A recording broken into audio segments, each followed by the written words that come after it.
ఉపేంద్ర గారి నుంచి మాసీ యాక్షన్తో ఒక డిఫరెంట్ జోనర్లో ఒక ఫిలిం రాబోతుంది భయ్య. ఇది కాకపోతే దీని గురించి ఏమి రివీల్ చేయలేదు యూవై మూవీ నుంచి.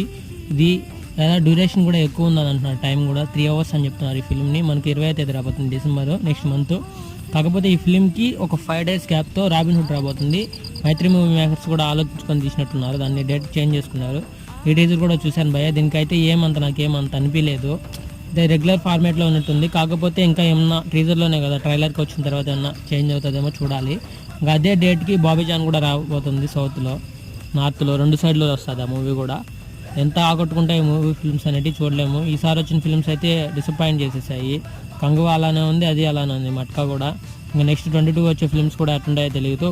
కానీ ఈ 2 ఫిల్మ్స్ మధ్య ఎంత టఫ్ కాంపిటీషన్ అయితే ఉంది, చాలా ఉంది. ఏదేమైనా మంచి హిట్ కొట్టాలని ఇద్దరు ఆలోచిస్తూ ఉన్నట్టున్నారు. కాకపోతే ప్రమోషన్ అనేది తక్కువ చేస్తున్నారు నితిన్. కాకపోతే వాళ్ళు ఉపేంద్ర వాళ్ళు కూడా ఎక్కువ చేస్తూ ఉన్నారు.